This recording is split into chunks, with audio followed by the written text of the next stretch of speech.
ગાંધી નિર્વાણ દિન નિમિત્તે સત્યમ સંસ્થા દ્વારા વિવિધ સેવા કાર્યો કરવામાં આવ્યા। આજે ગાંધી નિર્વાણ દિને વહેલી સવારે ગાંધીજીની પ્રતિમાને હારારોપણ કરવામાં આવ્યું હતું। દરમિયાન આજના દિને સેવા કાર્યો કરવામાં આવ્યા હતા। બાળકો માટે ગાંધી સ્કેચ બનાવવાની સ્પર્ધા યોજવામાં આવી હતી। દરમિયાન આજે ગાંધી બાપુની પ્રતિમાને સત્યમ સંસ્થાના અધ્યક્ષ દર્શકભાઈ અંતાણી, દિલીપભાઈ ઠક્કર, વિનોદભાઈ ગોર, અનવરભાઈ નોડે, નરેન્દ્રભાઈ સ્વાદિયા વગેરેએ વંદના કરી હતી। તેમજ ગાંધી સ્કેચની સ્પર્ધામાં વિજેતા બનનાર બાળકોને ઇનામો એનાયત કરવામાં આવ્યા હતા, જેમાં 1 થી 4 વિજેતાઓને સ્કૂલ બેગ આપવામાં આવી હતી। તેમજ ઇનામોની વ્યવસ્થા મહિલા અગ્રણી રામુબેન પટેલ દ્વારા કરી દેવામાં આવ્યું હતું।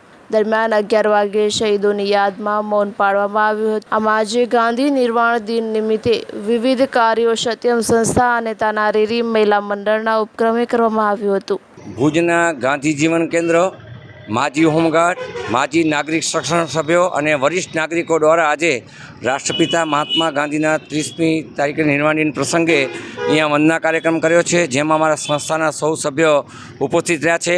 બાળકો માટે ગાંધીની સ્પર્ધા પણ રાખવામાં આવી હતી। અમારા સંસ્થાના સર્વે સભ્યો ઊભા છે, બધા દર્શકભાઈ છે, ઇસ્માઇલભાઈ, સતીશભાઈ, ગોરભાઈ, ઠક્કરભાઈ બધા અહીંયા છે, તે હસમુખભાઈ સહિત બધા ઉપસ્થિત રહી અને અહીંયા કને ગાંધી વંદના કરી છે। અને આજે બરાબર 11 વાગે અમારા પાઠશાળા ખાતે અમે 11 વાગે મૌન પાડી અને ગાંધીજીને શ્રદ્ધાંજલિ આપશું।